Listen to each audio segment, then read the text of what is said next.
14.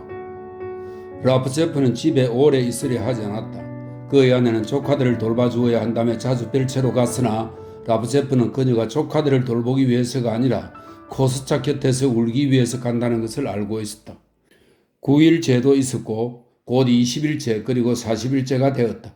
그는 줄곧 추도에 참석하기 위해 알렉산드로 포스코의 묘지에 다녀와야 했고 하루 종일 괴로워하며 이 불행한 아기에 대해 생각했으며 아내를 위로하려고 달고 다른 뻔한 말들을 해야 했다. 이제 그는 가게에 거의 나가지 않았으며 자선 행사에만 몰두했다. 그는 여러 가지 일거리 등을 생각해냈고 아무리 하찮은 일이라도 하루 종일 집 밖으로 나가야 할 일이 생기면 뛸 듯이 기뻐했다. 최근에 그는 노숙자들을 위한 간이 숙소에 다시 흥미를 갖게 되었고 운영 체제를 익히기 위해 해외에 나가볼 생각을 하고 있었다. 가을날이었다. 율리아는 별채에서 울고 있었으며 라프체프는 서재의 소파에 누워 어디로 나갈지 궁리하고 있었다. 이때 마침 표트르가 라수지나가 왔다고 전했다. 라프체프는 대단히 기뻐하며 벌떡 일어나서 이젠 그 있다시피 한 과거의 여자친구를 맞으러 나갔다. 그녀는 그들이 마지막으로 만났던 그날 이후로 조금도 변하지 않은 그 모습 그대로였다. 폴리나, 그가 그녀에게 두 손을 내밀며 말했다. 이게 얼마만이지? 당신을 만나서 얼마나 기쁜지 몰라. 자, 어서. 라수지나는 인사를 하면서 그의 손을 잡아당겼다. 그리고는 외투도 모자도 벗지 않고 그의 서재로 들어가서 앉았다. 금방 갈 거예요. 그녀가 말했다. 쓸데없는 이야기를 할 시간은 없으니까요. 자, 앉아서 내 말을 들어보세요. 당신이 나를 만나서 기쁘든 기쁘지 않든 내게는 전혀 상관없는 일이에요. 자비로우신 남정네들의 관심이란 내게 한 푼의 가치도 없으니까요. 당신을 찾아온 것은 오늘 5군데나 돌아다녔지만 모두 거절당했기 때문이에요. 아주 급한 일이 있어요. 들어보세요. 그녀는 그의 눈을 보며 말했다. 잘 아는 학생 5명이 있어요. 모두 다 재능도 보잘것없고 영리하지도 못하지만 너무 가난해서 학비를 내지 못하고 있어요. 그래서 지금 재직당할 위기에 처했지요. 당신은 부자니까 지금 당장 대학으로 가서 그들의 학비를 내주어야 할 의무가 있어요. 물론이요, 폴리나. 자, 여기 그들의 이름이 적혀 있어요. 라수지나는 라프체프에게 쪽지를 주며 말했다. 지금 당장 가요. 가정의 행복은 다음에 즐겨도 늦지 않을 테니까요. 이때 거실로 향하는 문 뒤에서 사각거리는 소리가 들렸다. 아마 개가 몸을 비벼댔을 것이다. 라수지나는 얼굴이 빨개져서 벌떡 일어났다. 당신의 돌시네아, 이 돌시네아는 돈키호테가 공주라고 믿으며 숭배하던 농촌 처녀를 말합니다. 당신의 돌시에나가 우리 이야기를 엿듣고 있군요. 그녀가 말했다. 가정스러워요. 라프체프는 율리아가 모욕을 당한 듯 기분이 나빴다. 그녀는 지금 이곳에 없어. 별채에 가 있단 말이요. 그가 말했다. 그리고 그녀에 대해 그렇게 말하지 마시오. 아이가 죽은 후로 그녀는 지금 끔찍한 고통 속에 있단 말이요. 그녀를 위로해 주지 그러세요? 그녀는 다시 앉으며 빈정거렸다. 앞으로도 10명은 더 나을 텐데 아이를 낳지 못할 만큼 멍청한 사람은 없잖아요. 라프체프는 바로 이 말 또는 이와 비슷한 말을 예전에 이미 여러 번 들어왔음을 기억했다. 그는 이미 지나가버린 자유롭고 고독했던 독신자 생활, 그가 아직 젊고 원하는 모든 것을 할 수 있다고 생각했던 그때, 아직 아내에 대한 사랑도 없었고 아이에 대한 추억도 없었던 그때의 애수를 느끼는 듯했다. 같이 가지. 그가 몸을 쭉 펴며 말했다. 대학에 도착하자 라수지나는 입구에서 기다리고 있었고 라프체프는 서무과에 들어갔다. 얼마 후 돌아와서 그는 라수지나에게 5개의 영수증을 주었다. 이제 당신은 어디로 가지? 그가 물었다. 야르제프한테요. 당신과 함께 가겠소. 그렇지만 당신은 야르제프의 일을 방해만 할 텐데요. 아니, 내가 맹세하지. 그는 애원하는 듯한 눈길로 그녀를 바라보았다. 그녀는 축면사제의 장식이 달린 상복과 같은 검은 모자에 주머니가 축 처진 낡고 짤막한 외투를 입고 있었다. 그녀의 코는 전보다 더 길게 보였고 추위에도 불구하고 얼굴에는 전혀 홍조가 없었다. 라프체프는 그녀의 뒤를 따라 걸으면서 쩔쩔매는 것이, 그녀의 잔소리를 듣는 것이 유쾌했다. 걸어가면서 그는 그녀에 대해 생각했다. 이토록 추하고 뻣뻣하고 차분하지도 못하고 차려입을 줄도 모르고 머리도 늘 부스스하고 언제나 단정치 못한 느낌을 주는 폴리나가 그래도 역시 매력적이라니, 그녀의 내적 힘은 얼마나 대단한 것일까? 야르제프의 집에 뒷문으로 들어왔을 때 그들은 부엌에서 깔끔한 회색 곱슬머리의 할머니를 만났다. 할머니는 당황했으나 다정하게 웃어주었다. 그녀의 작은 얼굴은 만두 같았다. 어서 들어오세요. 야르제프는 집에 없었다. 라수지나는 피아노 앞에 앉아서 라프제프에게 방해하지 말라고 명령하고는 지루하고 어려운 연습곡을 치기 시작했다. 그는 그녀에게 말을 걸지 않았으며 옆에 앉아서 유럽 통신을 뒤적였다. 그녀는 2시간 동안이나 피아노를 친 후 부엌에서 무언가를 먹고 레슨을 하러 나갔다. 라프제프는 소설을 읽다가 오랫동안 가만히 앉아 있었다. 딱히 무엇을 읽는 것도 아니었지만 그렇다고 지루하지도 않았으며 점심을 먹으러 집에 가기에는 이미 늦었다는 만족감에 젖어 오래도록 앉아 있었다. 하하하. 야르제프의 웃음소리가 들렸다. 건강하고 활기차며 볼이 붉은 야르제프는 반짝이는 단추가 달린 새 연미복을 입고 방으로 들어왔다. 하하하. 친구들은 함께 식사했다. 식사 후 라프제프는 소파에 누웠고 야르제프는 그 곁에 앉아서 담배를 피우기 시작했다. 저녁 으스름이 내려앉았다. 내가 늙기 시작하나 봐요? 라프제프가 말했다. 니나 누나가 죽은 후로 왠지 자꾸 죽음에 대해 생각하게 되는군요. 그들은 죽음, 영혼의 불멸성에 대해 이야기했으며 정말 부활할 수 있어서 화성이나 어디로든 날아가서 늘 유쾌하고 행복할 수 있으면 좋겠다고 이야기했다. 그리고 무엇보다도 속물적인 생각이 아닌 유익한 생각만 하고 살 수 있다면 얼마나 좋을지에 대해서도 이야기했다. 난 죽고 싶지 않아. 야르제프가 조용히 말했다. 어떤 철학으로도 난 죽음과 화해할 수 없다네. 죽음은 내게 파멸이야. 살고 싶어. 가브릴로비치, 당신은 삶을 사랑합니까? 그럼 그렇고 말고. 전 삶에 대해 제가 어떤 생각을 가지고 있는지 전혀 알 수 없어요. 어떨 때는 우울한 생각을 하기도 하고 어떨 때는 아무려면 어떤가 하는 생각이 들기도 하고 소심해지고 자신이 없어요. 제겐 급쟁이의 양심이 있을 뿐입니다. 삶에 대해 적응할 수도 제 삶의 주인도 결코 될 수 없지요. 다른 사람들은 헛소리도 하며 사기도 치지만 결국 그들의 삶은 즐겁잖아요. 하지만 난 때로 의식적으로 선행을 베풀 때도 마음의 평화를 느끼지 못하고 그저 무심하게 그 일들을 한답니다. 이 모든 것은 가브릴로비치, 제가 노예이고 농노의 손자이기 때문인 것 같아요. 우리가 지금처럼 벼락부자가 된 데에는 많은 형제들의 희생이 뒤따랐죠. 이보게 다 괜찮다고. 야르제프가 한숨을 내쉬었다. 이것은 러시아인의 삶이 얼마나 다양하고 가지각색인지를 보여줄 뿐이라고. 아, 정말 가지각색이군. 알겠나? 나 매일 우리가 위대한 축제의 전야에 살고 있는 것이 아닌가 하는 생각을 한다네. 그때까지 살아서 그 축제에 참여해 보고 싶어. 자네가 믿거나 말거나 난 지금 대단한 세대가 자라나고 있다고 생각한다네. 아이들, 특히 소녀들을 가르칠 때면 그야말로 황홀감을 느낀다니까. 훌륭한 아이들이야. 야르제프는 피아노로 다가가서 화성을 잡았다. 난 화학자니까 화학자의 견지에서 사고하며 화학자로 죽을 테지만 그는 계속 말했다. 탐욕스러운 인간이라서 뭐든 마음껏 해보지도 못하고 죽을까봐 두렵다네. 내겐 화학 하나로는 부족해. 러시아의 역사, 예술사, 교육학, 음악 등 닥치는 대로 하지만 언젠가 여름에 자네 한 사람이 나보고 사극을 써달라고 말한 적이 있어. 이제는 나도 쓰고 싶어. 사흘만 꼼짝 않고 앉아서 쓰기만 한다면 한 편 정도는 쓸 수 있을 것 같은데. 갖가지 형상들이 머릿속에 꽉 차서 그 안에서 고동치며 나를 지치게 해. 뭐 대단한 것을 만들기를 바라지는 않아. 단지 살면서 꿈꾸고 희망하고 여기저기 다녀보고 싶을 뿐이야. 이보게. 인생은 짧은 거라네. 좀 더 잘 살아야 하는 거야. 이 정다운 대화는 자정이 되었어야 끝났으며 그 후에 라프제프는 거의 매일같이 야르제프의 집에 들렀다. 그는 자꾸 야르제프에게로 가고 싶었다.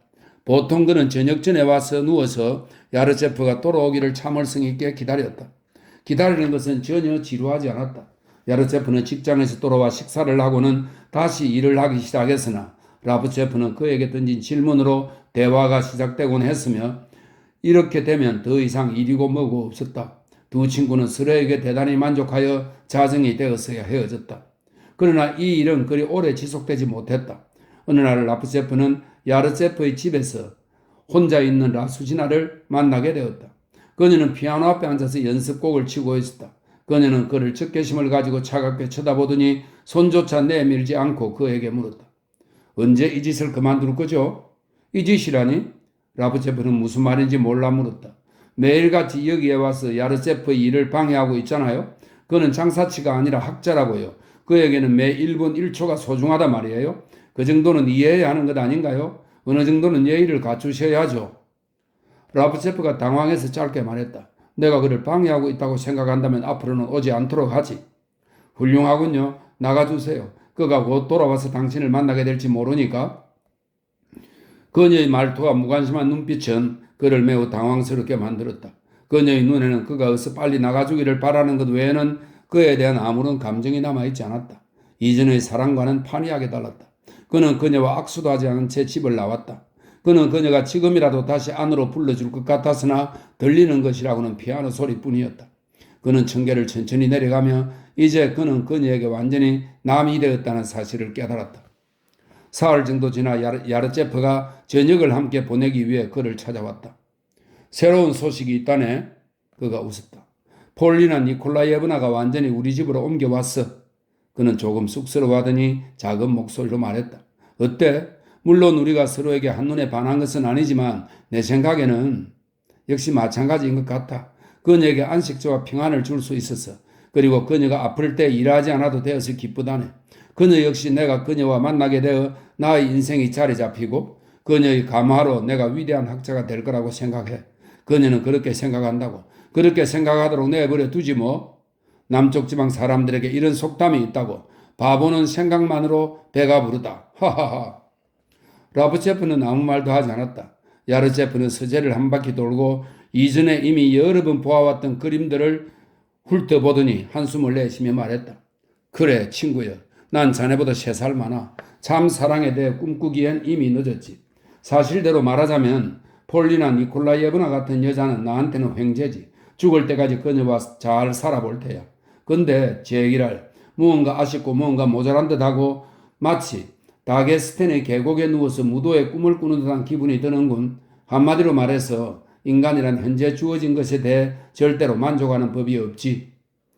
그는 거실로 가서 아무 일도 없었다는 듯이 로망스를 불렀으며 라브체프는 서재에 앉아서 눈을 감고 왜 라수지나가 야르체프와 살기로 했는지 이해하려고 애썼다. 그는 굳건하고 지속적인 사랑이란 없다고 생각하며 우울해했고 폴리나 니콜라예브나가 야르체프와 살기로 했다는 사실이 불쾌했다. 또한 아내에 대해 이전과는 다른 감정을 품고 있는 자신이 싫었다. 15. 라브체프는 안락의자에 앉아서 몸을 흔들며 책을 읽고 있었다. 율리아 역시 그 옆에서 책을 읽고 있었다. 할 말이 없는 듯 그 둘은 아침부터 침묵하고 있었다. 아주 가끔 그는 책 너머로 그녀를 바라보며 생각했다. 뜨거운 사랑을 품고 결혼하든 사랑 없이 결혼하든 결국 마찬가지 아닐까? 질투하고 흥분하고 괴로워하던 그때가 아주 먼 옛날 일처럼 느껴지는 것이었다. 그는 외국 여행에서 돌아와 쉬고 있었으며 봄이 오면 대단히 마음에 들었던 영국에 또 나가볼 생각을 하고 있었다. 율리아 세력의 예번아는 이미 자신의 슬픔에 익숙해져서 별채에 가서 우는 일도 없어졌다. 올겨울에 그녀는 가게에 다니거나 극장, 음악회에 가는 것을 그만두고 내내 집에만 있었다. 그녀는 큰 방을 좋아하지 않았으며 항상 남편의 서재나 자신의 방에 있었다. 그곳에는 그녀가 혼수품으로 가져온 성화를 놓는 제단이 있으며 벽에는 전시회에서 그녀의 마음을 사로잡았던 바로 그 풍경화가 걸려 있었다. 그녀는 자신을 위해서는 거의 돈을 쓰지 않았으며 아버지 집에 살았던 그때처럼 아주 적은 돈만으로 살았다. 겨울은 우울하게 지나가고 있었다. 모스크바 사람들은 카드놀이로 겨울을 보내고 있었으며 설령 카드놀이 대신 노래나 독서, 그림 따위의 다른 오락거리에 열중한다 해도 지루하기는 마찬가지였을 것이다. 모스크바에는 재능 있는 사람들이 적어서 저녁 모임마다 매일 똑같은 가수와 음료 시인이 나왔다. 그래서 예술에 대한 즐거움이 점점 식었고 마침내 모두에게 하나의 지루하고 단조로운 의무가 되어버렸다. 게다가 라브체프 일가는 매일매일 슬픔에 젖어 살았다. 표도르 스테파노비치 노인의 시력이 너무나 나빠져서 가게에도 더 이상 나올 수 없었다. 안과 의사들은 곧 실명할 것이라고 했다. 표도르 또한 무슨 일인지 가게에 들르는 것을 그만두고 하루 종일 집에 틀어박혀서 무언가를 써댔다. 파나우로프는 사등관이 되어 다른 도시로 옮겨갈 수 있게 되었다. 지금 그는 드레스덴 호텔에 머무르면서 매일같이 라브체프에게 찾아와 돈을 부탁했다. 귀씨는 마침내 대학을 졸업하고 라브체프 일가가 다른 직업을 찾아줄 것을 기다리며 그의 집에서 하루 종일 길고 지루한 이야기를 늘어놓고 있었다. 이 모든 것이 라브체프의 화를 돋우었으며 그를 지치게 했고 매일의 일상을 불쾌하게 만들었다. 표트르가 서재로 와서 웬 낯선 여자가 찾아왔다고 알렸다. 그가 전한 명함에는 조세피나 이오시포브나 밀란이라고 씌어 있었다. 율리아 세력에 예번하는 천천히 일어섰고 너무 오래 앉아 있어서 약간 다리를 절며 방을 나갔다. 문가에는 마르고 매우 창백하며 검은 눈썹에 온통 검은 옷을 입은 한 부인이 서 있었다. 그녀는 손을 가슴에 얹고 기도하듯 말했다. 무시우 라프체프, 내 아이들을 살려주세요. 팔찌가 부딪히는 소리, 분자국이 있는 그 얼굴은 라프체프에게 낯익었다. 그는 결혼 전에 생각 없이 그녀의 집에서 식사했던 일을 기억했다. 그녀는 파나우로프의 두 번째 부인이었다. 제 아이들을 구해주세요. 그녀는 반복해서 말했다. 그녀의 얼굴이 떨렸고 갑자기 늙고 초라해졌으며 눈은 충혈되어 있었다. 오직 당신만이 우리들을 구할 수 있습니다. 당신을 만나러 마지막 남은 돈으로 모스크바까지 달려왔어요. 제 아이들이 굶어 죽어가고 있답니다. 그녀는 무릎을 꿇으려는 듯한 동작을 취했다. 라프체프는 놀라서 그녀의 팔을 붙들었다. 앉으세요, 앉으세요. 그녀를 앉히며 중얼거렸다. 제발 앉으시죠. 이젠 빵을 살 돈조차 없어요. 그녀가 말했다. 그레고리 니콜라예비치는 새로운 직책을 맡으러 곧 떠나겠지만 나와 아이들은 데려가려고 하지 않아요. 친절하신 당신이 저에게 보내주셨던 돈을 그는 오로지 자신을 위해서만 썼답니다. 우리는 어떻게 하죠? 어떻게? 불쌍하고 가엾은 내 아이들. 진정하십시오, 제발. 서무기에 연락해서 돈을 당신 이름 앞으로 보내도록 조처를 취하겠습니다. 그녀는 흐느껴 울다가 곧 진정했다. 짙게 분을 바른 그녀의 볼에 두 줄기 눈물 자국이 났으며 그녀의 얼굴에는 콧수염이 나 있었다. 당신은 정말 끝도 없이 친절하신 분이군요. 무시우 라프체프. 우리들에게 천사와 선녀가 되어주세요. 그레고리 니콜라예비치를 설득해서 그가 우리를 버리지 않도록 해주세요. 전 그를 미치도록 사랑해요. 그는 저의 기쁨이랍니다. 라프체프는 그녀에게 100루블을 주고 파나우로프와 말해보겠다고 약속했다. 그녀를 현관까지 바래다주며 그는 그녀가 다시 울지는 않을까, 무릎을 꿇고 엎드리지는 않을까 조바심을 냈다. 그녀가 돌아간 후 키씨가 왔다. 또 얼마 후 코스차가 사진기를 가지고 왔다. 최근 들어 그는 사진에 흥미를 붙여서 매일 몇 번씩 집안 사람들의 사진을 찍어주었다. 이 새로운 취미는 그에게 많은 고민을 안겨주었으므로 그는 약간 여위기까지 했다. 저녁차를 마시기 전에 표도로가 왔다. 서재의 구석에 앉아서 그는 책을 펼쳐들고 오랫동안 똑같은 페이지를 뚫어지게 바라보았다. 그는 책을 읽고 있지 않는 듯 했다. 그 후 오랫동안 그는 차를 마셨다. 그의 얼굴은 붉었다. 그가 곁에 있자 라프체프는 가슴이 답답해짐을 느꼈다. 그의 침묵조차도 라프체프에게는 불쾌했다. 드디어 러시아에 새로운 문필가가 탄생하게 된 것을 축하해다오. 표도로가 말했다. 농담은 그만둘게. 얘야, 내가 드디어 짧은 논문을 완성했어. 시험삼아 써본 거야. 읽어보렴. 그리고 너의 의견을 말해줘. 단 솔직해야 해. 그는 주머니에서 공책을 꺼내 동생에게 건넸다. 글에는 다음과 같은 제목이 붙어 있었다. 러시아의 정신. 그것은 흔히 별다른 재능도 없지만 속으로는 자신감이 대단한 자들이 즐겨 쓰는 지루하고 범상한 문체로 씌어 있었다. 주된 내용은 다음과 같다. 지식인은 초자연적인 것을 믿지 않을 권리가 있지만 다른 사람들을 유혹하여 그들의 신앙을 흔들지 않기 위해 자신의 불신을 감추어야 할 의무가 있다. 신앙 없이는 이상도 없으며 모든 이상은 유럽을 구하고 인류에게 참된 길을 제시해야 하기 때문이다. 그렇지만 형님은 왜 유럽을 구해야 하는지는 쓰지 않았잖아요. 라프체프가 말했다. 그건 당연한 거잖아. 아무것도 당연한 것은 없어요. 라프체프가 흥분해서 방안을 걷기 시작했다. 왜 이런 글을 썼는지 이해가 되지 않는군요. 물론 이건 형 일이긴 하지만 책으로 출판하고 싶어. 형님이 알아서 하실 일이죠. 1분 동안 아무 말이 없었다. 표도로는 한숨을 내쉬고 말했다. 정말 애석하구나. 우리가 이렇게 서로 다른 생각을 가지고 있다는 것이. 아, 알료샤, 알료샤, 내 사랑하는 동생아. 너와 나는 러시아인이고 정교를 믿으며 생각이 넓은 사람들이다. 우리에게 과연 이 독일이나 유태인 놈들의 사상 나부랭이가 가당키나 하다 말이냐? 너와 나는 째째한 인간이 아니라 당당하고 이름 있는 상인 가문 출신이라 말이다. 우리가 무슨 이름이 있는 가문입니까? 라프체프가 짜증을 참으며 말했다. 이름 있는 가문이라. 우리 장사치들이 하는 일이라고는 싸우는 것뿐이고 가장 말단의 관리조차도 장사치의 낯짝에 주먹을 날린다 말이에요. 할아버지는 아버지를 때리고 아버지는 나와 형을 때리고 이 이름 있는 가문이란 것이 형님과 제게 대체 무엇을 해주었지요? 유산으로 받은 것이라곤 노심초사하는 마음과 피 같은 노동뿐입니다. 형은 거의 3년 동안이나 불목하니처럼, 불목하니는 절에서 밥 짓고 물 깃는 일을 맡아서 하는 사람입니다. 3년 동안이나 불목하니처럼 이러쿵 저러쿵 별별 헛소리를 다 하더니 이젠 그런 글을 쓰는군요. 이 모두가 다 호라비의 헛소리라고요. 그러면 나를 봐요. 민첩함도 용감함도 강한 의지도 없어요. 마치 누가 물어 뜯기라도 할까봐 걷는 것도 무섭고 세상의 모든 하찮은 것, 나보다 지적으로 도덕적으로 훨씬 못한 바보들, 짐승 같은 것들 앞에서조차 소심해지지요. 난 청소부 수위 순찰대 헌병도 두려워요. 모두가 두렵단 말입니다.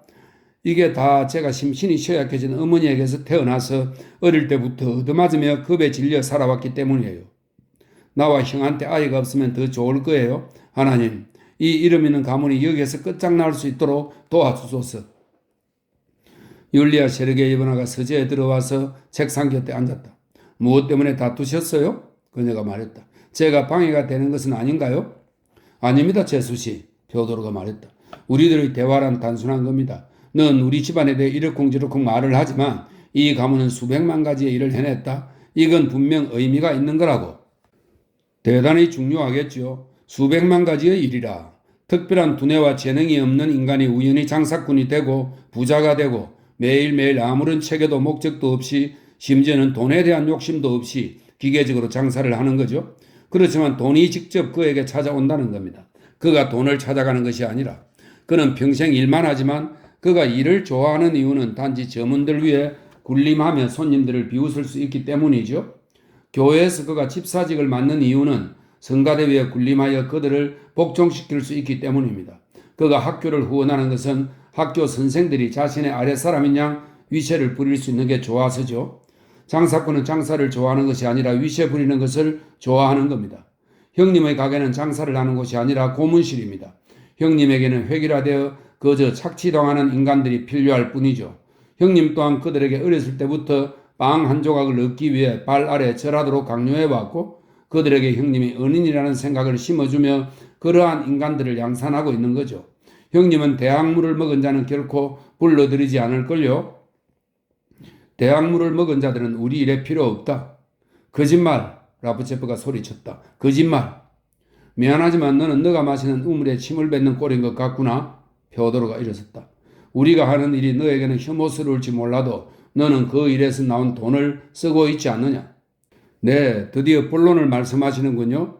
라브체프가 화난 듯 형을 노려보며 웃었다. 네, 저도 이 이름 있는 가문 대생이 아니었으면 좋겠습니다. 일말의 의지와 용기만 있다면 저도 이 모든 돈을 다 뿌리치고 내 손으로 빵을 벌기 위해 뛰쳐나갔을 겁니다. 그렇지만 당신들은 내가 어렸을 때부터 그 가게에서 나의 개성을 뭉개버렸던 거죠. 난 당신들의 것입니다. 베오도르는 시계를 보고 서둘러서 작별 인사를 하기 시작했다. 그는 율리아의 손에 키스하고 방을 나갔다. 그러나 그는 현관으로 가는 것이 아니라 거실을 거쳐 침실로 갔다. 길을 잊어버렸군. 그는 매우 당황해서 말했다. 이상한 집이야. 그렇지. 정말 이상한 집이야. 외투를 입을 때 그의 얼굴은 충격받은 듯 고통으로 일그러져 있었다. 라브체프는 더 이상 분노를 느끼지 않았다. 그는 겁이 났고 동시에 베오도르가 가엾게 느껴졌다. 이미 근 3년 동안 완전히 꺼져버렸다고 생각했던 형에 대한 따스하고 아름다운 사랑이 그의 가슴 속에 되살아났으며 이 사랑을 표현하고 싶은 강렬한 욕구를 느꼈다. 베오도르 형, 내일 우리 집에 식사하러 오세요. 그는 형의 어깨를 어루만졌다. 올 거죠? 그래. 내게 물을 좀 다오. 라브체프는 직접 식당으로 가서 찬장에서 잡히는 대로 잔을 잡았는데 그것은 길이가 긴 맥주잔이었다. 그는 거기에 물을 따르고 형에게 가져다 주었다. 베오도르는 벌컥벌컥 물을 마시다가 갑자기 잔을 깨물었다. 우드득 하는 소리가 들렸고 조금 있다가 울음소리가 났다. 물이 외투와 재킷에 흘렀다. 라브체프는 한 번도 남자가 우는 모습을 본 적이 없었기 때문에 당황하고 놀라서 무엇을 해야 좋을지 몰라 우두커니 서 있었다. 그는 율리아와 하녀가 베오도르로부터 컵을 빼앗아서 그를 방으로 데리고 가는 것을 멍하니 보고 있었으며 죄책감을 느끼며 그들의 뒤를 따라 방으로 갔다. 율리아는 베오도르를 눕히고 그 앞에 무릎을 꿇고 앉았다. 아무것도 아니에요. 그녀가 위로했다. 신경쇠약일 뿐이에요. 제수씨 괴로워요. 그가 말했다.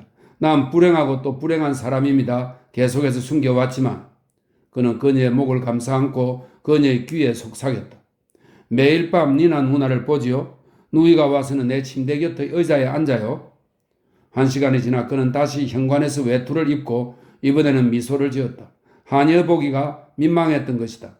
라브체프는 그를 파트니스카야까지 배웅하러 나갔다. 내일 식사하러 와요. 가면서 그가 형의 손을 잡으며 말했다. 그리고 부활절에는 함께 외국으로 나가요. 형님은 좀 바람을 쉬어야 해요. 완전히 곰팡내가 난다고요. 그래 그러자꾸나. 갈게. 재수씨도 데리고 가고. 집에 돌아오자 라프제프는 아내가 크게 흥분하고 근심하고 있는 것을 보았다. 표오들에게 일어난 일은 그녀를 놀라게 했으며 쉽게 진정하지 못하고 있었다.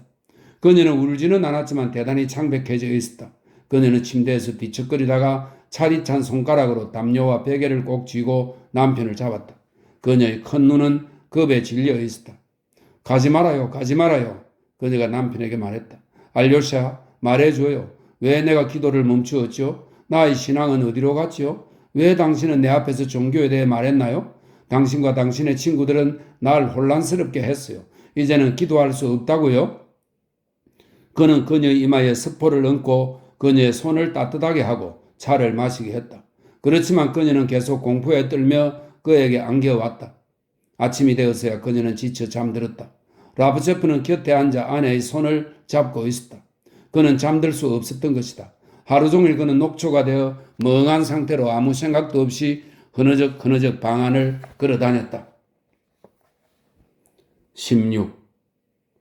의사들은 표오도르가 정신병에 걸렸다고 말했다. 라브체프는 파트니스카야의 집에서 무슨 일이 벌어지고 있는지 알지 못했지만 노인장과 표오도르가 더 이상 나타나지 않는 그 어두운 가게는 그에게 무덤과 같은 인상을 주었다. 아내가 그에게 가게와 파트니스카야의 집에 매일 들러봐야 한다고 말하면 그는 아무 대답을 하지 않거나 자신의 유년 시절에 대해 그리고 과거 때문에 아버지를 결코 용서할 수 없다는 것에 대해 파트니스카야 거리와 가게 모두 그에게 혐오스럽다는 것 등에 대해 짜증스럽게 말하곤 했다. 어느 일요일 아침 율리아는 직접 파트니스카야 거리의 집으로 갔다. 그녀는 맨 처음 이곳으로 왔을 때 예배를 드렸던 바로 그 홀에서 표오도르 스테파노비치 노인을 만났다. 그는 범프로 만든 상의를 입고 넥타이도 매지 않고 단화를 신은 채 꼼짝도 않고 가만히 의자에 앉아서 이미 보이지 않는 눈을 찡그리고 있었다. 저예요. 아버님의 며느리랍니다. 그에게 다가가며 말했다. 아버님을 뵈러 왔답니다. 그는 흥분하여 거칠게 숨을 쉬었다. 그녀는 그의 불행과 고독에 마음 아파서 그의 손에 키스했다.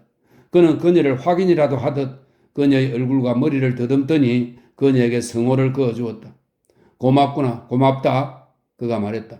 시력을 잃어 아무것도 보지 못한단다. 창문과 불빛은 아주 조금 보이지만 사람과 물체는 거의 구분하지 못한단다. 난 곧 완전히 실명할 테고 표오도르는 저렇게 아프니 가게도 주인의 감시 없이는 잘 되지 않을 텐데 만약 무슨 좋지 않은 일이라도 생기면 부를 사람이 아무도 없으니 아래 것들이 막대해가고 있겠군. 그런데 표오도르는 어디가 아픈 거지? 감기인가? 난 한 번도 비실된 적이 없고 치료를 받은 적도 없는데 의사라고는 몰랐다고? 그는 평소처럼 자랑하기 시작했다. 하인들은 급하게 홀에서 상을 차리고 안주와 포도주를 내놓고 있었다. 10병 정도를 내놓았는데 그중 하나는 에펠탑 같은 모양을 하고 있었다. 삶은 쌀과 생선 냄새가 나는 뜨거운 만두가 가득 담긴 접시도 상위에 올라왔다. 귀하신 손님, 이거 드시죠? 노인이 말했다. 그녀는 그의 손을 잡아 식당으로 데려가서 보드카를 따라 주었다. 내일도 오겠어요? 그녀가 말했다. 아버님의 손녀 사샤와 리다도 데리고 올게요. 그 아이들이 아버님을 가엽게 여기고 안아줄 거예요. 필요 없단다. 데리고 오지 말거라. 그 아이들은 사생하다. 왜 사생하라고 하시죠? 그 아이들의 아버지와 어머니는 정식 결혼을 했는걸요? 내 허락 없이 말이지. 난 그들을 축복하지도 않았고 알고 싶지도 않다. 하나님이 그들과 함께 하시겠지. 이상한 말씀을 하시는군요. 표오도르 스테파노비치. 그녀가 한숨을 내쉬었다. 성경에도 쓰여 있다. 자식은 부모를 공경하고 경외해야 한다고. 그런 말은 없어요. 성경에는 우리 모두 자신의 적을 용서해야 한다고 쓰여 있지요. 이 일은 결코 용서할 수 없다. 모든 이들을 다 용서한다면 3년 후에는 굴뚝에 처박히는 꼴을 당하게 될걸.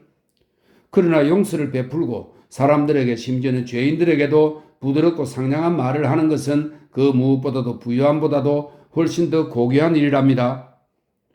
율리아는 노인의 마음을 풀고 아이들에게 연민의 감정을 불어넣으며 후회하는 마음을 일깨우려 했으나 그녀가 말한 모든 것을 그는 어른이 아이의 말을 듣는 듯한 관대한 태도로 들어주고 있을 뿐이었다. 표도르 스테파노비치, 율리아가 단호하게 말했다. 아버님은 이미 연로하셨고 곧 하나님의 부르심을 받을 겁니다. 하나님께서는 아버님이 장사를 잘 하셨는지 일이 어떻게 돌아갔는지를 묻는 것이 아니라 얼마나 사람들에게 자비로우셨는지 아니면 하녀나 일꾼들 같은 약자들에게 비정하게 대하셨는지를 물으실 겁니다. 난 우리 집 하인들에게 항상 관대했으며 그들은 아마 영원히 하나님께 나를 위해 기도해야 할 것이다. 노인이 자신있게 말했다. 그러나 율리아의 진실한 의도에 감동이 되어 그리고 그녀를 만족시켜주기 위해 그는 말했다. 좋다. 내일 소녀들을 데리고 오너라. 선물을 사주라고 말해두지. 노인은 단정치 못하게 옷을 입고 있었으며 가슴과 무릎에는 담뱃재가 떨어져 있었다. 아무도 그에게 장화와 옷을 빨아주지 않는 듯했다. 만두 속의 쌀은 완전히 삶아지지 않았고 식탁보에는 비누 냄새가 났으며 하녀는 발로 쿵쿵거렸다. 노인과 이 야프니츠카야의 집은 버림받은 모습을 하고 있었으며 율리아는 자신과 남편이 부끄러워졌다. 내일도 꼭 다시 오겠어요? 그녀가 말했다. 그녀는 방마다 다니면서 노인의 침실을 청소하고 램프를 켜라고 분부했다. 표도르는 자기 방에 앉아서 펼쳐진 책을 읽지도 않고 그저 바라보고 있었다. 율리아는 그와 잠시 이야기를 나누었고 그의 방도 청소하라고 명령하고는 아래층의 하인들에게로 갔다. 하인들이 식사하고 있던 방의 한가운데는 지붕이 무너지지 않도록 지붕을 지탱하는 나무로 된 기둥이 물감도 칠해지지 않은 채 서 있었다. 지붕은 낮았고 벽에는 쌈벽지가 칠해져 있었으며 단 냄새와 부엌 냄새가 났다.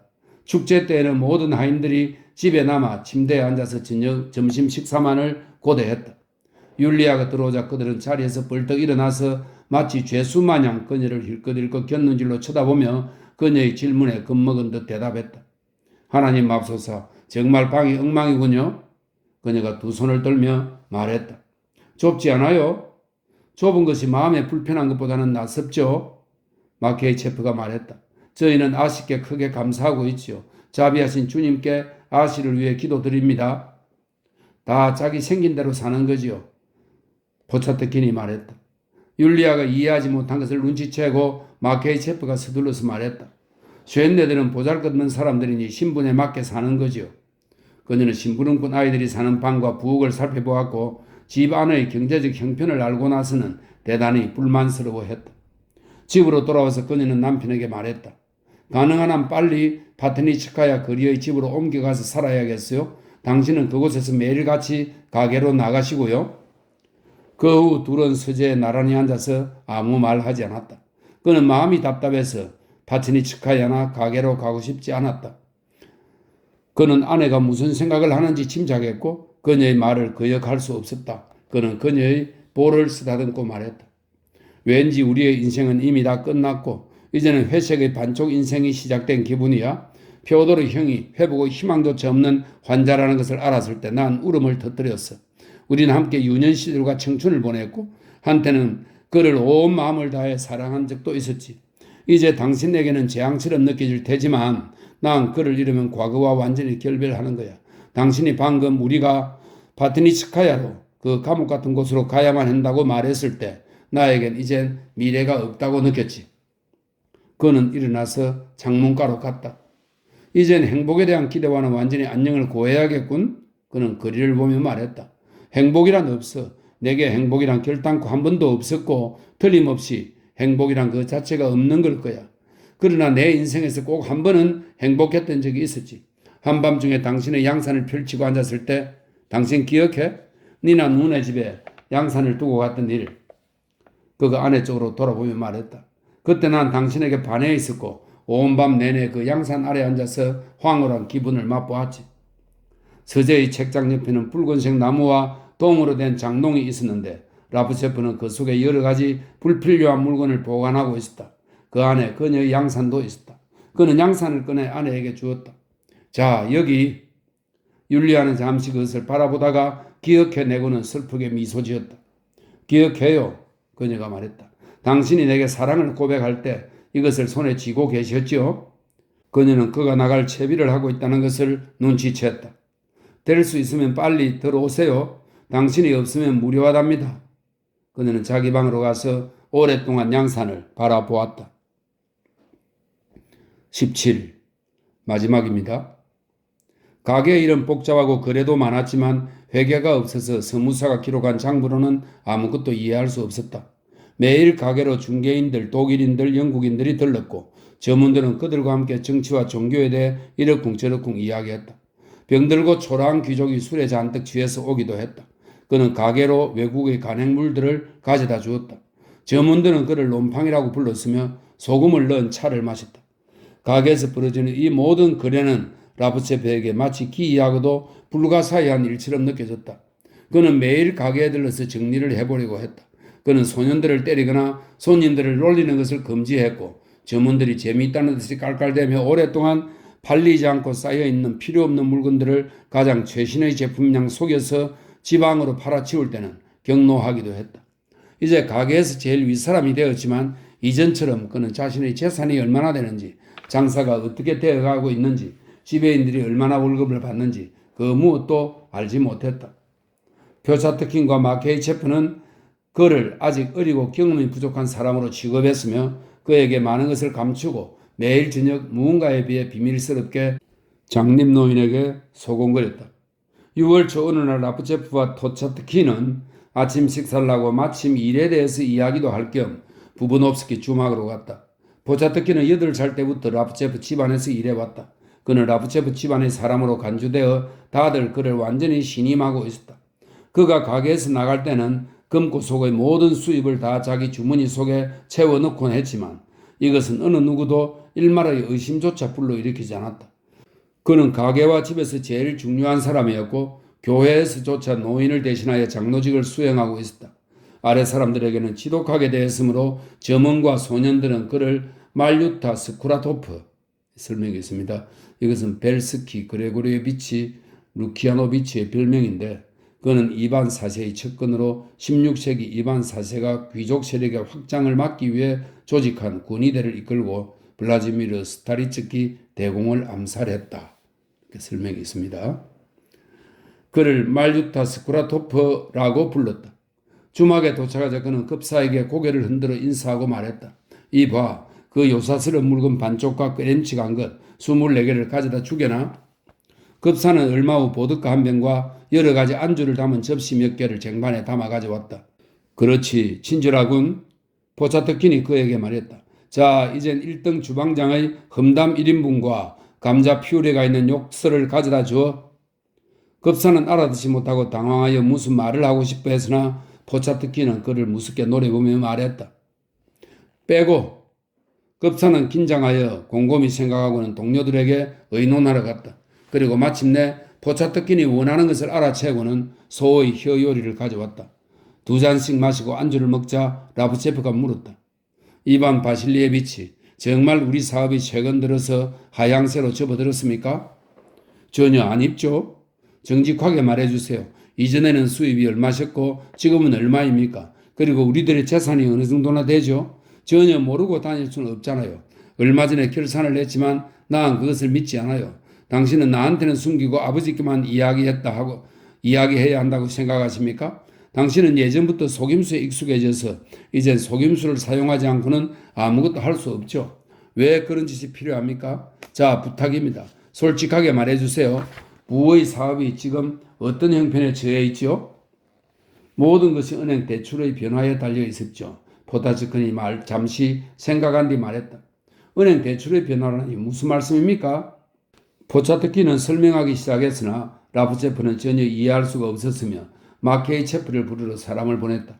그는 곧 나타나서 안주를 먹고 기도를 한 뒤 예의가 웅장하고 굵은 목소리로 말하기 시작했는데 그가 제일 먼저 한 말은 가시는 자신의 은인을 위해 밤낮을 가리지 않고 하나님께 기도해야 한다는 것이었다. 좋다고요. 그러나 저를 당신의 은인이라고는 생각하지 마십시오. 라프체프가 말했다. 모든 사람은 자신이 누구인지 그리고 어떤 신분에 속하는지 기억해야 합니다. 당신은 하나님의 은총으로 우리의 아버지이자 은인이며 우리는 당신의 노예입니다. 그런 말은 이제 지겹다고요. 라프체프가 화를 냈다. 제발 당신들이 저의 은인이 되셔서 우리 일이 지금 어떤 형편인지 설명해 주십시오. 저를 애 취급하지 말고요. 그렇지 않으면 내일 당장이라도 가게 문을 닫아버릴 거요. 아버지는 장님이 되셨고 형은 정신병원에 있어. 내 조카들은 아직 어리고 나도 이 일이 싫소. 할 수만 있다면 그만두고 싶소. 그러나 나를 대신해 줄 사람이 아무도 없단 말이요. 당신들도 잘 알고 있지 않소. 술수는 그만두시오 제발. 정산하기 위해 가게로 갔다. 저녁에는 집에서 계산했는데 노인이 직접 도왔다. 아들에게 자신의 사업 비밀을 일러주면서 그는 마치 마술을 부리는 듯한 어조로 말했다. 매해 수입은 거의 10%씩 증가하고 있었으며 라브체프 일가의 재산은 현금과 유가증권만을 합쳐도 600만 루블에 달하는 것이라고 밝혀졌다. 자정이 넘어서 계산이 끝나자 라브체프는 신선한 공기를 마시러 밖으로 나갔다. 그는 이 숫자의 매력을 느끼고 있었다. 밤은 고요하고 달빛이 비추고 있었으며 날씨는 후덥지근했다. 모스크바 강 건너편 집들은 그 하얀 벽과 굳게 닫혀진 문, 깊은 정적과 검게 들이온 그늘로 인해 총을 든 순찰병만 있으면 성체와 같은 인상을 주기에 충분했다. 라브체프는 정원으로 가서 옆집의 뜰과 경계를 이루는 담 곁의 벤치에 앉았다. 벚꽃이 만발했다. 이 벚꽃나무는 그가 어렸을 때도 지금처럼 옹이 투성이였고 지금과 같은 크기였으며 그때로부터 전혀 변하지 않았다. 정원과 뜰의 구석구석이 그에게 아득한 과거를 떠올리게 했다. 어렸을 때도 지금처럼 드문드문한 나뭇가지 사이로 불빛이 가득 찬 뜰이 보였고 그림자의 실루엣은 비밀스러우면서도 또렷했다. 그때도 지금처럼 뜰 한가운데 검은 강아지가 누워있었고 하인들 방의 창문은 활짝 열려 있었다. 이 모든 것이 구슬픈 기억이었다. 담장 뒤 이웃의 뜰에서 가벼운 발걸음 소리가 들렸다. 내 사랑이여. 남자의 목소리가 바로 담 곁에서 들렸으므로 라브체프는 그의 숨소리까지 들을 수 있었다. 연인들은 키스했다. 라브체프는 엄청난 액수의 돈과 전혀 원치 않는 가게 일이 결국 그의 인생을 망칠 것이고 그를 노예로 만들 거라고 생각했다. 그는 점차로 자신의 형편에 익숙해져 가게 주인으로서의 역할을 해 나갈 것이며 또한 아둔해지고 늙기 시작하여 마지막에는 다른 모든 형편없는 속물처럼 주위 사람들에게 괴로움만 주다가 비참하게 종말을 맞이할 거라고 생각했다. 그러나 도대체 왜 그는 이 수백만 루블의 돈과 가게를 뿌리치지 못하고 옛날부터 정오했던 정원과 뜰로부터 도망치지 못하는가? 담 건너편의 속삭임과 키스가 그를 흥분하게 만들었다. 그는 뜰 한가운데로 나와서 셔츠의 단추를 풀고 달을 쳐다보았다. 마치 문을 열라고 명령한 뒤 뜰을 나와서 다시는 돌아오지 않을 것 같았다. 자유에 대한 예감으로 그의 가슴은 달콤하게 저렸다. 그는 명랑하게 웃으며 이런 삶이 얼마나 아름답고 시적이며 심지어는 성스러울까 상상해 보았다. 그러나 그는 나가지 않고 계속 거기에 서서 자신에게 질문을 던졌다. 도대체 무엇이 나를 붙잡는 것일까?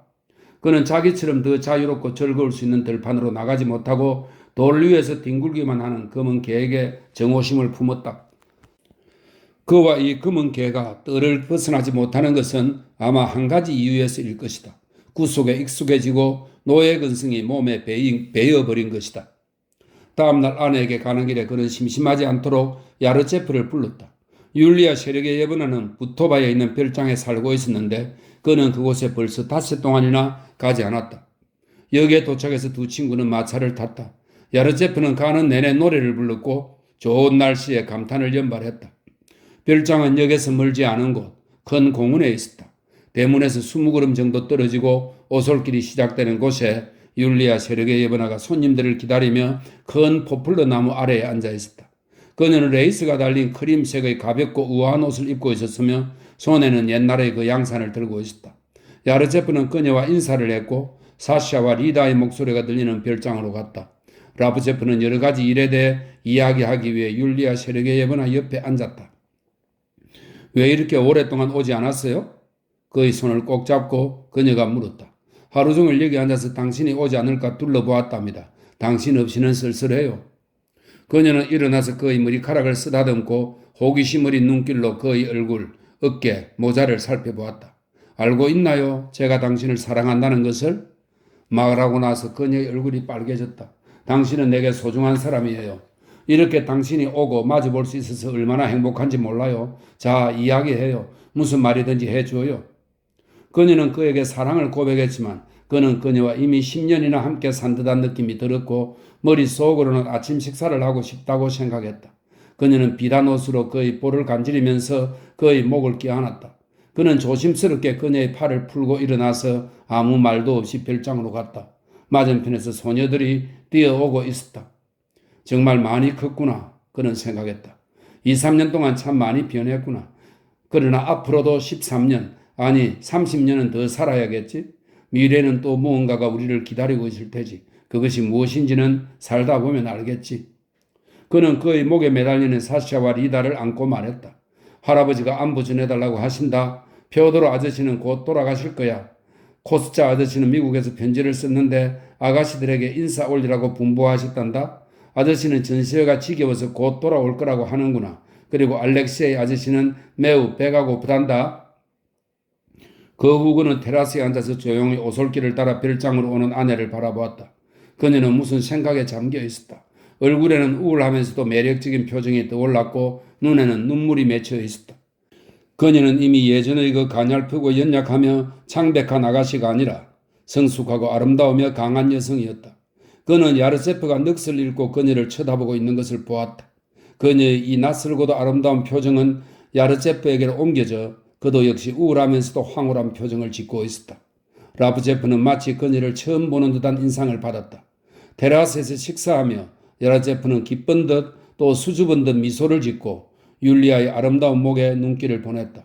라프제프는 자신도 모르게 야르제프를 살펴보며 앞으로도 아마 13년 아니 30년은 더 살아야 할지 모른다고 생각했다. 앞으로 또 어떤 일을 겪게 될까? 미래에 무엇이 우리를 기다리고 있을까? 그는 생각했다. 살다 보면 알겠지. 예, 이렇게 해서 안톤 체호브의 결혼 3년 모두 읽었습니다.